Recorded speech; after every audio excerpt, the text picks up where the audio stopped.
The Niners are 9-point favorites against the Dolphins, and the over-under is set at 50.5. Okay. Are they going to cover? And would you take over-under? And explain why. That's the most important. Show your work. I don't know who's first. I can start off. I'll go with an under of, you said 55 or 50.5? 50.5.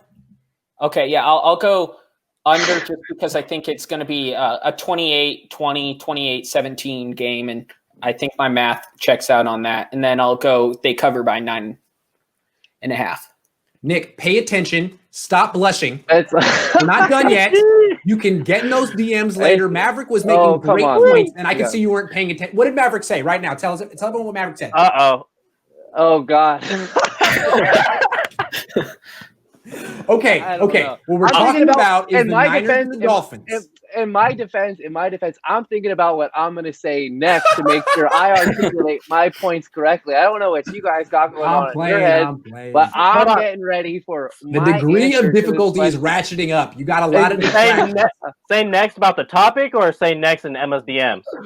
Yeah, no, where is that? This is a measure of professionalism. You got to focus right now, man. We're keeping things football based. Got tunnel vision right here. We're talking about the point spread versus in the over under right now. Right. I have the Niners winning this game 27-17.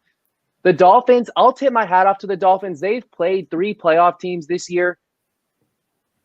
They've played the Patriots. They've played the Bills. They've played the Seahawks. They lost to them all by 10 points or less. They're a tough opponent.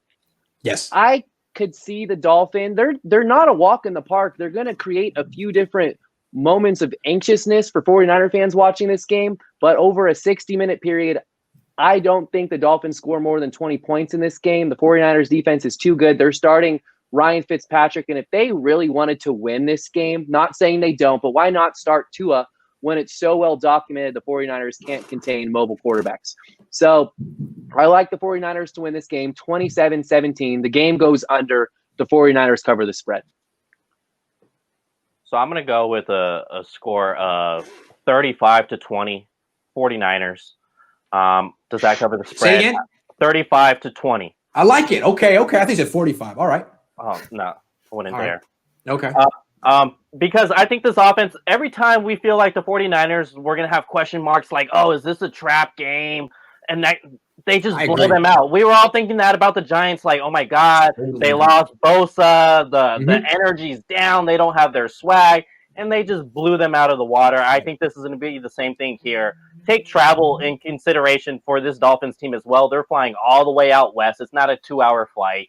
So I think the Niners are just going to blow them out. Dolphins are a good team, nothing on them, but the 49ers are just better coached as well as they have better personnel. You bring up a great point. I was thinking of this too. The 2 times the Niners have lost this season, no one expected them to lose. No one. They go into the game and everyone's like, well, they're at home. They're gonna destroy this team. I thought they were gonna destroy the Eagles, and a lot of people thought they would beat up on the Cardinals too. So they fell below expectations. Maybe they thought they were gonna destroy those teams. And then when it's like, I don't know, they got some issues against the Jets, and like, let me show you what we're gonna do against the Jets. So here's what I think they're gonna destroy the Dolphins. I think it's going to be right around 50, like 27-13. So they're going to cover the spread, I think. And here's what I think. It's partially the psyche. But I think what happened last week, no one's mentioned this, and it just dawned on me.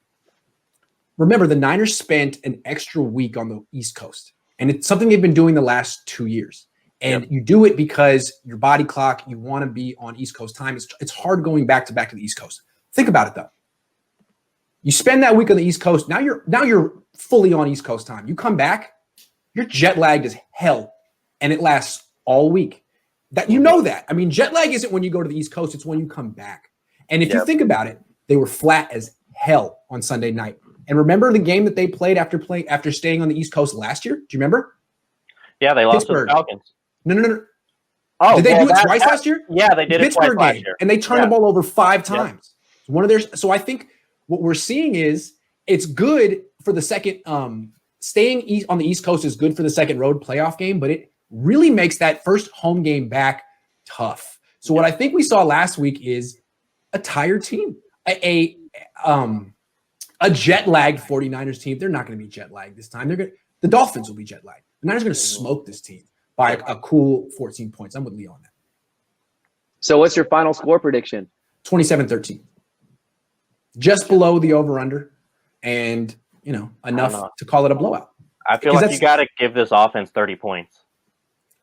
Maybe. It's just Jimmy Garoppolo's first game back, and I can't get out of my head how he looked against the Cardinals. I know we played better against the Jets, but those are the Jets. And I think the Dolphins are more in the mediocre category than the god-awful category. So, I expect Jimmy to play smart and not turn the ball over and win, but I don't know that he's going to go out and just light it up. That being said, I think the offense is going to get to 27 points, and that's pretty good. But you could be right. I mean, they put up 36 against the Jets. If they want to prove a point, they could do it.